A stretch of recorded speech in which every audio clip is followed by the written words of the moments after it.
This is how I view skill levels in Chaos Galaxy, and today I'll try and take you 80% of the way there. I've broken the stages of learning into 5 steps. Stage 1 is learning the rules, Stage 2 is understanding the game plan, Stage 3 is knowing the right time to break the game plan, Stage 4 is small 1%ers that you learn from playing hundreds of games, and Stage 5 is insane calculations using AI and computers which I can't teach you for obvious reasons. Today, I'll be helping you get through the first 3 stages. This is because Stage 4 is just playing a bunch of games over and over, and Stage 5 is superhuman calculations which no one will ever be able to do. The first part is learning the rules. I've got 2 great sources in the description below. One is a quick 5-minute video I made, and the other is a proper rule video made by Zach. If you have any further questions after watching these, just join our community Discord server in the description below, where we answer ruling questions all the time. The next part is the game plan. The first part to a game plan is the right deck. I highly recommend asking a good player in our Discord for one of their decks. You can't build a good deck unless you're good yourself. The next part to the game plan is to identify your game plan. In most matchups, your game plan is simple. First, you will build up a star and card advantage, and then you will convert this advantage into points. Now, I have this graph here that shows stars, cards, and points as the game progresses. This example is taken from Game 2 of the recent Grand Final in Space Cup 6. As you'll see in the first few turns, I saved up my stars and cards. It took me until turn 6 before I finally went down in stars, and until turn 7 before I finally went down in cards. You'll notice I started to gain points once I started using my cards and stars. In fact, from this point onwards, I gained points every turn except 2. On these 2 turns I didn't gain points, I also didn't lose any stars or cards. The first time I gained both stars and cards, and the second time my stars increased, whilst my cards remained the same. So, what I'm trying to say with all this is first get a star and card advantage, and then convert that advantage to points. If you can't get any points, at least don't throw away resources. The next step to our game plan is to execute it. So remember, our game plan is 2 parts. First we gain an advantage, then we convert our advantage into points. First we'll focus on making plays that give us an advantage. This step is mostly straightforward. First, ask yourself if you need to make a play. Is a Thunderbolg, when your opponent has 0 points, a threat you must kill immediately? A lot of times, especially in the early turns, you can get away with not dealing with an opponent's threat instantly. Again, you're in no rush. Remember, you're just trying to get a star and card advantage. Okay, now let's say our opponent has a threat we must deal with. What I want you to do is pause before you make a play, and see if this is the most efficient play you can make, that leaves you with the most stars and cards. If you're playing an 8-star to kill a 1-star, is that very efficient? If you're spending 2 cards to kill 1, is that very efficient? Maybe you're spending 2 cards to kill 1 card, but you get something out of it. There is no objective answer I can give you here. You just have to look in your hand and see what play deals with your opponent's threats most efficiently. Next, we'll focus on making plays that converts our advantage into points.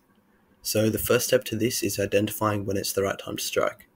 Now, you want to start this conversion process once you have access to enough damage output to get you to 20 points, or at least close to it. So if you've got a few pieces of removal and some creatures, then it's a great time to strike. If you've got 1 piece of removal and lots of creatures, it isn't a great time to strike, since you will very quickly run out of resources. Now, when timing your attack, you don't need exactly 20 points of damage. If you plan on winning over the next 5 turns, then you'll draw 5 more cards, so you can plan your attack to get close to 20, rather than exactly 20. Also try to spread out your damage over multiple turns, and attack when the opponent doesn't have activators, or when you have ways to negate their activators. Now, this is definitely the hardest part since you need to know your deck really well, and I think I've done a poor job explaining it. But to summarize, start your attack once you have enough removal and creatures to get close to 20 points. Use the removal and creatures efficiently to reach 20 points. There's no point using all your cards to get 15 points in 1 turn and then having nothing left. It's best to spread it out into multiple attacks, rather than trying to get it all done quickly. One last time, just to ingrain it into your head, I'll go over our game plan. First, we need a good deck, with lots of emphasis on good. Second, we need a lot of stars and cards to work with. Focus on this in the early turns, not points. Make the plays each turn that efficiently gain you the most stars and cards.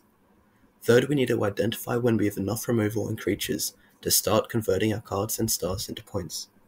Then we spread out our attack across a few turns to get at least 15 points, and by then we should have drawn the finishing touches. The next part is knowing when to break the game plan. So in Chaos Galaxy there's 4 main archetypes: aggro, midrange, control, and combo. Each of these archetypes have 2 obvious strengths and weaknesses, and it's these weaknesses that we'll try and exploit to win. Aggro strength is its ability to gain points quickly. Its weakness is that it runs out of gas very quickly. To exploit this, you want to outlast their early onslaught by focusing on board presence. There's no point trying to burn resources in a race to 20 points, since their deck is built for it and yours probably isn't. Control strength is that it has a lot of gas and can outlast opponents. Its weakness is that it can't gain points quickly, and there's no point having more gas than the opponent if you're not alive to use it. To exploit this, you're looking to apply lots of early pressure, and make sure they can't create boards to protect themselves. Remember, there's no point them having more gas than you if you don't give them the chance to use it. Midrange's strength is that it can gain points quickly and has gas. Its weakness is that it usually doesn't excel at either of these things, like aggro or control. Against midrange, you can't exactly exploit anything, you just have to follow your deck's normal game plan. Combo strength is that its combos are usually very strong. Its weakness is that they take time to draw or set up, and they're very vulnerable without them. To exploit this, you'll want to apply pressure when they don't have their combos. If you know they have their combo in hand, try to minimize its impact, and if you're against OTK, well, all you've been given up until this point has been theories to apply when making plays, but now I want to give you some specific plays to make and avoid. Now, there's a lot of specific plays that I won't be able to go over, so feel free to pause and read them. So that's it. Now, you won't be a good player just by listening to what I said. I'm not that good at teaching. Unfortunately for you, you'll have to implement what I said, fail, then look at where you went wrong and try again. Maybe you're listening to me too much, and you're sticking too closely to the game plan. Maybe you're not sticking to the game plan enough, or maybe you're too stubborn and playing bad decks. If you're continuously losing, you have to ask yourself these questions. Hopefully along the way you can enter stage 4 and start to pick up tiny little things that help you win games.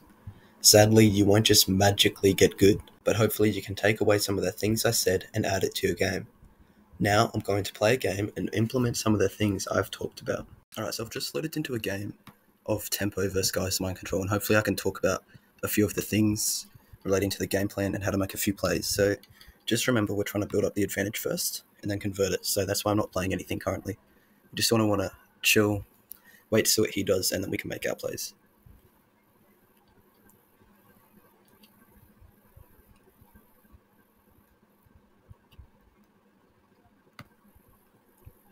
Alright, so it looks like he just plays Wacky Man and passes to us. So I think with this hand, we do have options. So we can't play Cerberus and kill it. We can play Wacky Man and kill it, but that kills our own Wacky Man, so we don't want to do that.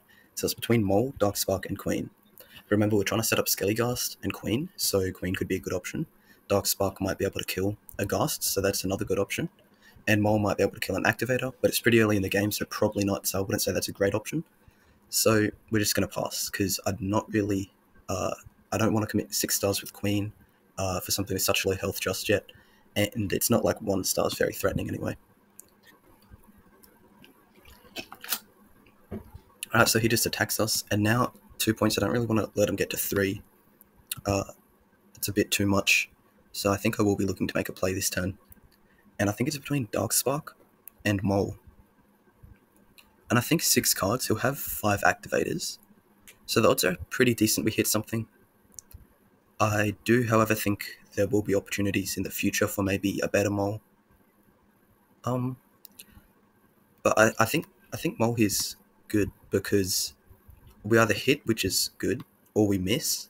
And the thing with Geist Mind Control, which is his deck, is you have to remember that their threats are based off you having creatures on the board. So if we miss, it's not even that bad. So we'll see if he does anything here. AAA, nice. Okay, that's good. So yeah, that's pretty good for us. Again, we're just trying to keep it nice and slow. Not looking to apply too much threats here. And yeah, he'll just whack him in. Kill our Mole, which is fine for me. I'll probably just go Darkspark next turn. Because Queen still feels like a bit of a commitment. I don't really want to go down to 6 stars just yet. So we'll see what we can do with Darkspark. See if we hit anything good. Always use Darkspark's effect to the fullest, by the way. Always get 4 stars, unless you think you'll deck out. But it's just way too early in the game to tell if you'll deck out. And then we get pretty lucky. We hit a Wacky Man, which lets us draw a card, which is pretty good. And then we'll just kill his guy. And now here, his most common responses to my Darkspark will be Glah, to steal it, to play, yeah, he steals it, okay, or a Super Flipper. And if he steals it, we have Pelfam. If he plays Flipper, we have Queen. If he has Darkspark, we have Queen. And if he goes Glah, we have Wacky Man. So you sort of got to keep track of that, and see what outs he has, and do I have the outs to his outs? Because if I didn't have the outs to his out, I might have just played more passively there. So we'll go Pelfam, get my Darkspark back, and that will be good because it means we get to mill even more and potentially get Skelligast. And then we'll get the Resource Zone since we have activation activated to kill one of his activators. And if he has a turret or beast here, it would be good to play it. So the right time, if you're struggling to decide when to get the Resource Zone, if you think there's a decent chance, you'll want to play an activator. So if he had turret or beast, it's not super unlikely he has them. So it's good to play safe and get the Resource Zone. So again, you can sort of see our plan of sort of building an advantage is working. We're +2 currently. And yeah, it's helped. We've got Wackyman and Pelfam to get his Darkspark. So that helped a lot for sure. But it's still working good. And now, unfortunately, we can't really punish this since we don't have many stars. So it's still fine. We'll just attack his Thunderbolt like that. Keep it simple. The only thing we could have done there is a Facile Sign, but that feels like an overextension because it puts us to 0, which means the only card we can play next turn is our Wackyman. And that leaves us very vulnerable. Like if he plays anything with more than 120 power, we simply can't kill it.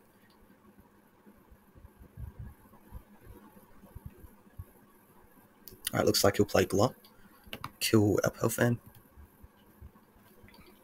And we're taking a bit longer than I would have liked to get our Skelligast set up, so hopefully we can get that going soon.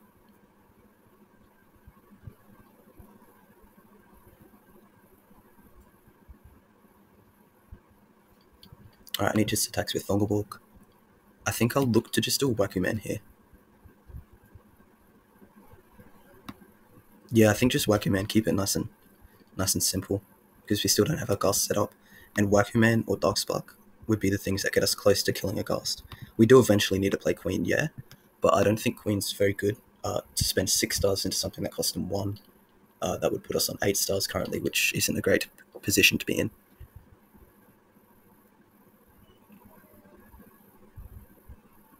Alright, looks like he'll play Beast of the Conjurers and probably kill Wackyman, I assume.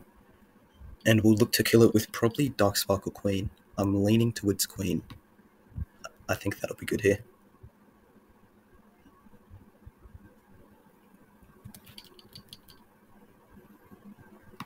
Alright, so we've got Bombeak, which is part of our setup process to set up Ghast.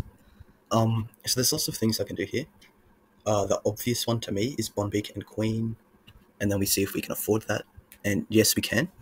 That would put us on 0 stars, however. I'm not too sure if I want to put myself in that position. So I think instead I might just Queen. That way if he steals it with the Deep Space Lighthouse, we can kill it with Bombeak. And I think I'm pretty happy to do this. So yeah, our Ghast is taking a bit longer than I would have liked to set up, but the position we're in is still pretty fine.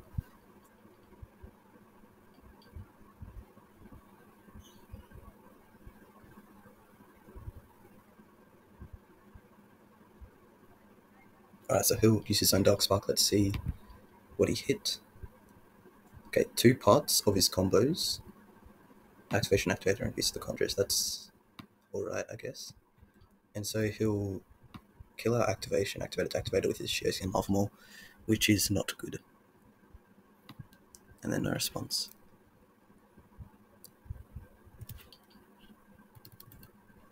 Alright, here I think we'll go Darkspark and Bombeak.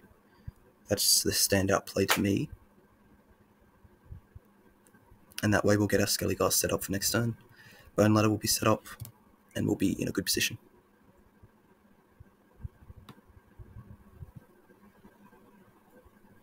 Well, actually, let's do the correct order first. We'll Darkspark first. Damn, untap's pretty laggy. So we'll Darkspark. Remember, we use it till its fullest effect. Alright, there goes Skelligast, which is good. And then we'll go 1, 2, 3, 4. 1, 2, 3, 4. For Battle Zone. Creature Zone.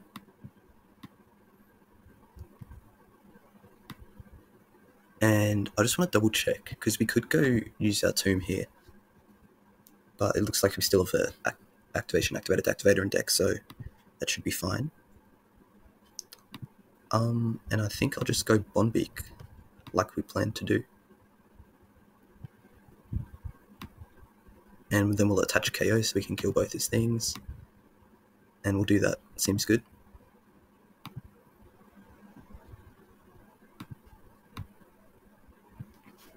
And so now we've got Ghast set up. And so if he kills our Bonbeak, we'll just use its effect to go kill Darkspark and get a nice 3 stars. And we should be able to close out the game nicely from this position. He has a point advantage, however we're following our game plan. We've got our position set up because our Ghast and Queen are both killed. We've got our Bone Ladder ready to go. We've got 2 Time Flash Portal left, Galaxy Crash left, Turret left. We're in a good position, I think, to close out the game. Okay, so he has a pretty big hand and he hasn't played any of his Lighthouse or Floopers yet, so I'd imagine we'd see them come down pretty soon. I don't think Lighthouse is too great in this position. I mean, it's alright, and Flooper does seem pretty good, but I think we'll be able to deal with it comfortably. With Ghast or Overlord, both seem like good options. Oh wow, okay, that's very interesting. So if people pass on an open board like this, where you've got some damage already out, it means they usually have an activator, and that they're waiting to get some sort of combo off. So I'd assume the activator he hasn't used any. Yeah, he hasn't used any. So Beast or Turret. Turret doesn't seem too great, but he'd probably play it if he has it. So, but Beast is the one we're worrying about, I think. So because of that, we'll just keep a Bonbeak up just to be safe. And just attack for 3 points.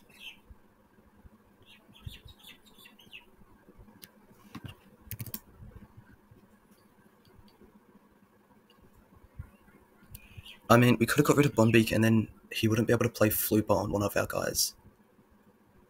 But I'm not sure the risk or reward of that. Because then if he doesn't have Flooper, then we don't want to attack with Bonbeak because of Beast. It's a bit of a tricky situation to navigate, I think. And I could have spent, like in a tournament, you guys should spend more time thinking about this.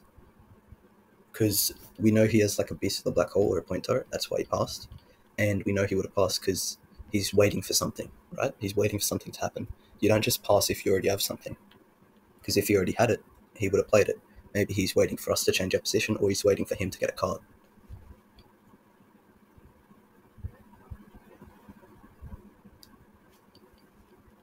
So yeah, we have to try and figure out what he's waiting on. Whether it was for us to change our position, maybe he wanted us to get, I don't know, like Time Flash Borderline guy, Galaxy Crash our board away and overcommit. I would assume it's not that because it would be silly for him to want us to overcommit, so I assume he's waiting for something on his end because there's not much on our end that he could expect us to change. So yeah, there's Beast.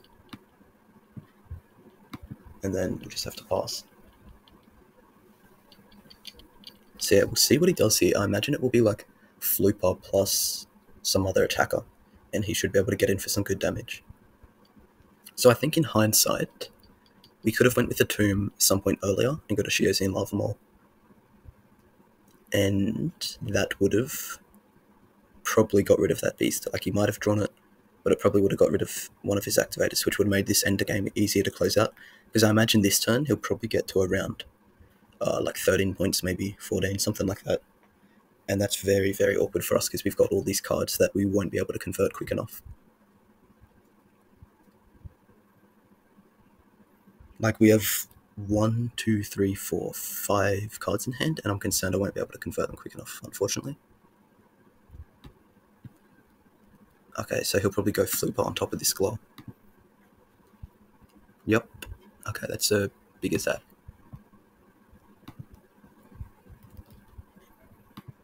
So we'll probably Galaxy Crash or Overlord here. Both seem fine.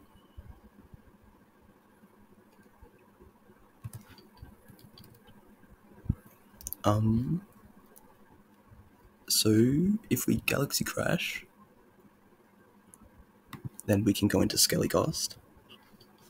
If we Overlord, we can Bone Ladder into Pelfam or Queen.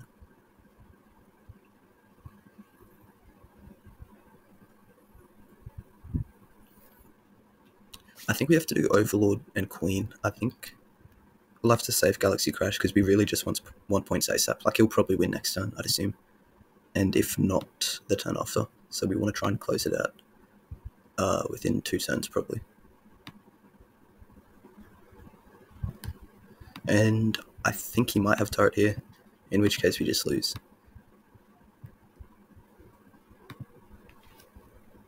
Alright, cool.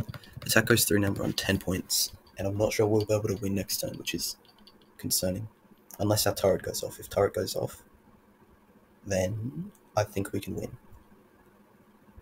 If it doesn't, I'm not sure we can. So we have to see if he has AAA here.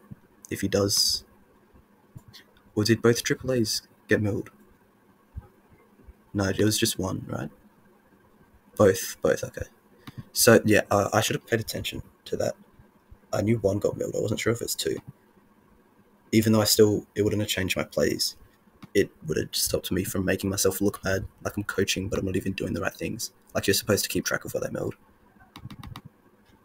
Like, if I knew he had 2 AAA, I still would have done the same play.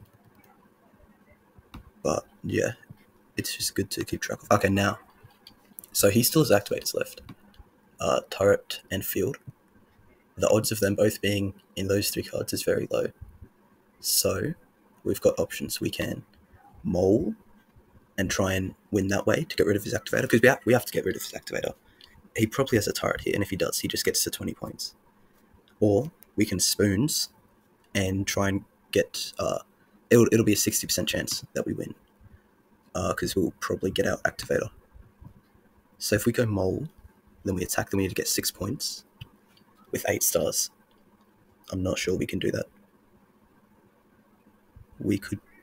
No, we can't. So that means we have to play spoons, and it's a 60% chance we win. Okay, we hit it. I think we should win. He might have field and turret. If he fields, he will probably win. Yeah, probably. So now we've got options again. So it's Time Flash Portal and Cerberus for lethal, or for Sale Sign and something else. So let's think about that. If we go for Sale Sign plus Queen, and we attack and he has field, we hold it, and then all he needs is a creature that can kill our own Queen, because then he buys back the Queen and he wins. That's not good. So I don't think that's an option. So I think Cerberum's safer. Yeah, Cerberum feels safer. He'll need to either steal it and have any creature, which is very possible, but a bit less likely. Or he has to kill it twice, since... Well, we might have... I think we have a Bond Beacon deck. I guess we'll find out soon. No, we don't. Okay. Field. Now we have the choice to AAA. So if we AAA and his turret, he'll go to 19. And he still needs to find an attack through, which I'd assume he would. He's got Flooper and 2 Lighthouse left. And 1 Nogla. Okay, it is Pelfam. Okay, Pelfam, Lighthouse, Flooper. So he'll have lethal regardless. Okay, he's lethal even if we need to win this turn. He's got it in hand regardless. So we just need to go for AAA. Get a bit lucky. Yep, okay. And because at the end there, I kept track of what he had in deck, so I knew he had 1 Flooper, 2 Lighthouse, 2 attachments. So the only way for him to... And spoons, so the only way for him to lose there was if the 2 attachments were in deck. And... What was that other thing? Yeah, the 2 attachments were in deck and Pelfam. And I think that way I would have been able to win. So that's like really unlikely. So yeah, cool.